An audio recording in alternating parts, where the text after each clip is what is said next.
दोस्तों नमस्कार, कैसे हैं आप लोग।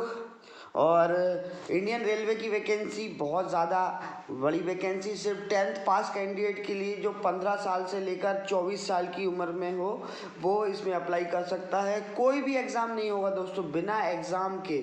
और जो मैं आपको वैकेंसी की इन्फॉर्मेशन दे रहा हूँ वो बहुत सही वैकेंसी है, सही इन्फॉर्मेशन है, कोई गलत जानकारी नहीं दी जा रही है। इंडियन रेलवे की ये वैकेंसी आ चुकी है और 17 नवंबर को इसका नोटिफिकेशन जारी हो चुका है। 18 नवंबर से फॉर्म फिलअप होने चालू हो चुके हैं। 17 दिसंबर तक दोस्तों डेट जरूर याद रखिएगा, 17 दिसंबर तक फॉर्म फिल हो जाएंगे। लास्ट डेट है 17 दिसंबर, उससे पहले आप लोगों को अप्लाई कर लेना है। जो भाई 10th पास कर चुके हैं पर आगे पढ़ाई नहीं कर रहे हैं, आगे पढ़ने का मन नहीं है, गवर्नमेंट में अप्लाई नहीं कर पाए, वो अभी अप्लाई कर सकते हैं। रेलवे रिक्रूटमेंट सेल का वेस्ट सेंट्रल रेलवे की वैकेंसी है ये। और किस तरह से अप्लाई करना है और अप्लाई करने के लिए आपको क्या क्या डॉक्यूमेंट्स की रिक्वायरमेंट है, कौन लोग इसमें एलिजिबल होंगे, वो सब कुछ हम यहाँ पर डिस्कस करने वाले हैं। वीडियो के अंत तक आप बने रहिए मेरे साथ।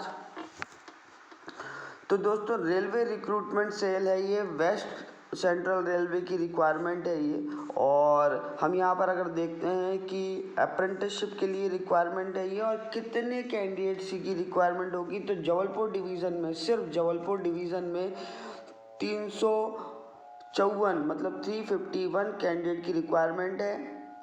भोपाल डिवीज़न के लिए 250 लोगों की ज़रूरत है। कोटा डिवीज़न के लिए 276 डिवीज़न की कैंडिडेट की रिक्वायरमेंट है। WRC कोटा में 64 और CRWS भोपाल के लिए इनको 93 और HQ जबलपुर के लिए इनको 9, टोटल 1046 कैंडिडेट की रिक्वायरमेंट है दोस्तों। अलग अलग कैटेगरी में भी इन्होंने बाइफरकेट कर दिया है, वो आप यहाँ पर देख सकते हैं। मैंने इसका जो डिटेल है वो मैंने अपने डिस्क्रिप्शन लिंक में डाल दी है, वहाँ से आप चेक कर सकते हैं दोस्तों। अभी हम डिस्कस करते हैं एज, कौन लोग हैं जो इसको अप्लाई कर सकते हैं। तो वे लोग जिनकी एज 15 साल हो चुकी है, 15 साल, और वो 15 साल कब से मेज़र की जाएगी, 17/11/2022 तक। आप लोग अगर 15 साल के हो चुके हैं 17/11/2022 तक, अगर जो 15 साल के हो चुके हैं और जो 10th पास हैं वो लोग इसमें अप्लाई कर सकते हैं। मैक्सिमम जो एज है वो 24 साल है दोस्तों। 24 साल के ऊपर का कोई भी बच्चा इसमें अप्लाई नहीं कर सकता। अब 24 साल के ऊपर का किस डेट तक, 17/11/2022, 17 नवंबर तक जो व्यक्ति 24 साल का हो चुका है वो इसमें अप्लाई नहीं कर सकता दोस्तों। इसमें एज का रिलैक्सेशन भी है। SC ST कैटेगरी के लिए 5 साल का एज रिलैक्सेशन है, मतलब 24 साल प्लस 5 साल 29 साल। SC ST कैटेगरी का कैंडिडेट 29 साल तक अगर हो चुका है, 29 साल से पहले के सारे कैंडिडेट इसमें अप्लाई कर सकते हैं। और OBC के लिए 3 साल है, मतलब 24 और 3 27, तो 27 साल तक का कोई भी कैंडिडेट OBC वाला इसमें अप्लाई कर सकता है। फॉर पर्सन जिसका डिसेबिलिटी है वो 10 साल एज रिलैक्सेशन है, मतलब वो 24 प्लस 10 34 ईयर तक का कोई भी कैंडिडेट इसमें अप्लाई कर सकता है दोस्तों। अब हम आगे बढ़ते हैं कि इसमें क्वालिफिकेशन क्या है। तो यहाँ पर देखिए क्वालिफिकेशन में बता रहे हैं ये कि candidate must have pass 10th examination. तो आपको सिर्फ 10th पास होना है बस। 10th पास कोई भी कैंडिडेट इसमें अप्लाई कर सकता है जिसके कम से कम 50% मार्क्स आए हों, मतलब सिर्फ 50% मार्क्स वाला कोई भी व्यक्ति इसमें अप्लाई कर सकता है दोस्तों। एक चीज़ आप ध्यान रखनी है, इसमें लिखा हुआ है कि जिस किसी का भी रिजल्ट आ चुका है वही व्यक्ति इसमें अप्लाई कर सकता है। मतलब अगर आपका रिजल्ट आने वाला है तो आप इसमें अप्लाई नहीं कर सकते। आप वही आदमी इसमें अप्लाई कर सकता है जिसका रिजल्ट आ चुका है। और खास ध्यान यहाँ पर दिया जाएगा कि इंजीनियरिंग ग्रेजुएट और डिप्लोमा होल्डर इस फॉर्म को नहीं फिलअप कर सकते। तो दोस्तों, आपका जो कंपटीशन है वो ऑलरेडी कम हो गया। वही व्यक्ति जो 10th पास है या 12th पास है उस वही आप इस फॉर्म को फिलअप कर सकते हैं। तो इसमें जिनके अच्छे परसेंटेज हैं, जिनके अच्छे मार्क्स हैं, उनके लिए तो ये बहुत सुनहरा मौका है, क्योंकि इसमें कोई भी एग्ज़ाम नहीं होगा। अब सिर्फ और सिर्फ मेरिट लिस्ट के आधार पर इसमें आपका सिलेक्शन होगा। और देखिए, अलग अलग वैकेंसी है। तो ये फिज़िकल हैंडीकैप है, कई बार प्रॉब्लम आती है कि फ़िज़िकल हैंडीकैप में हम सर अप्लाई कर सकते हैं कि नहीं। तो इन्होंने ऑलरेडी दिया हुआ है कि अगर आप कारपेंटर के लिए अप्लाई कर रहे हैं तो आपका अपर और लोअर लिम्ब अगर पार्शियली डैमेज है तो आप कर सकते हैं। कंप्यूटर ऑपरेटर में बोथ लिम्ब आप कि आपके थोड़े भी डैमेज है तो आप अप्लाई कर सकते हैं। ड्रॉसमैन के लिए आपकी लेग में प्रॉब्लम है फिर भी आप अप्लाई कर सकते हैं। इलेक्ट्रीशियन के लिए partially lower limb candidate can be accommodate. Fitter में भी lower limb partially damage from one side can be accommodate. जिनका लोअर लिम्ब पार्शियली डैमेज है वो भी अकोमोडेट हो सकते हैं। पेंटर के लिए one upper and lower limb partially damage, जिनका लोअर और अपर लिम्ब पार्शियली डैमेज है वो लोग भी एकोमोडेट हो सकते हैं। देखिए, एक चीज़ अब मैं आपको यहाँ पर बता देता हूँ कि मोड ऑफ सिलेक्शन जो हमको दोस्तों यहाँ पर कोई एग्ज़ाम नहीं होगा आपका। Selection will be done on the basis of merit list prepared in respect of all the eligible candidates who are applying against the notification। वो लोग जो लोगों ने अप्लाई किया है मेरिट लिस्ट के आधार पर एक लिस्ट बनेगी और उसके आधार पर आपका सिलेक्शन होगा। 10th पास और 12th पास के लिए अलग अलग ट्रेड्स के लिए अप्लाई कर सकते हैं आप। अब देखिए, काफ़ी लोगों ने कहा है हमसे हमारे वीडियो में कि सर किस तरह से अप्लाई करना है, हाउ टू अप्लाई।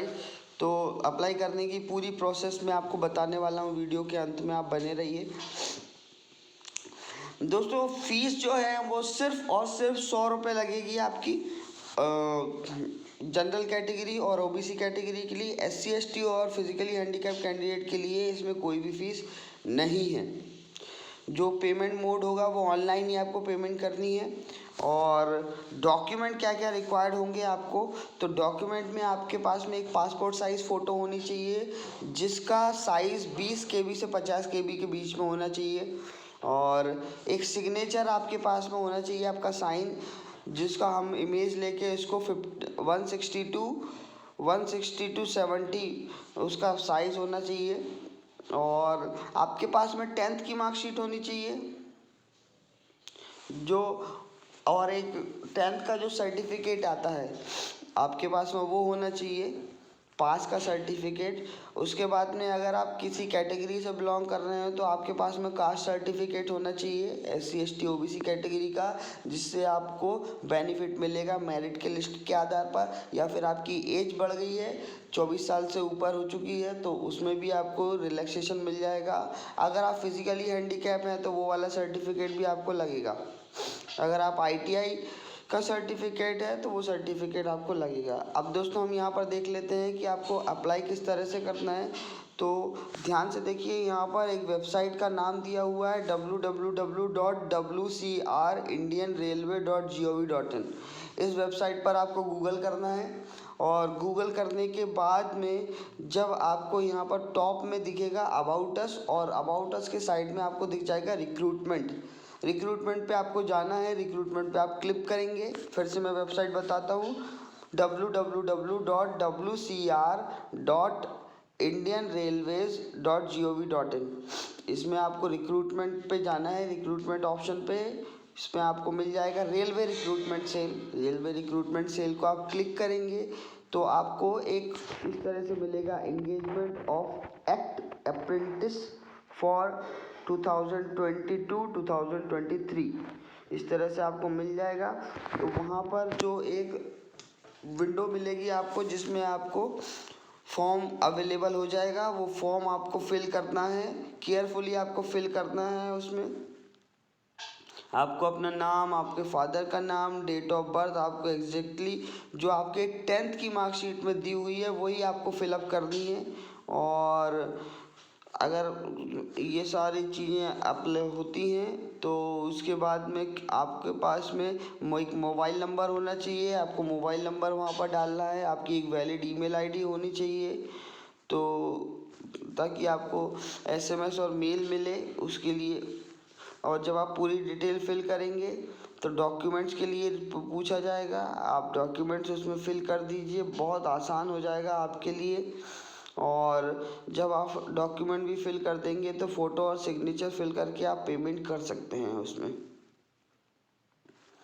और दोस्तों स्टाइफंड की हम बात कर लेते हैं कि ट्रेनिंग के समय क्या स्टाइफंड मिलेगा। तो यहाँ पर इन्होंने लिखा हुआ है कि selected candidate will be engaged as apprenticeship for the period as applicable for design trades and they will be paid stipend during their training as per extant rules. तो यहाँ पर एक चीज़ है कि इन्होंने एग्जैक्ट अमाउंट तो यहाँ पर डिक्लेयर नहीं किया है कि क्या आपके पास में रहेगा, पर इन्होंने बताया है कि जो भी लोग सेलेक्टेड होंगे ऑब्वियसली आपको रेलवे दे रही है तो आपको उसमें स्टाइफंड मिलेगा ही मिलेगा। कोई हॉस्टल फैसिलिटी नहीं मिलेगी, आपका इसमें ध्यान रखना है। और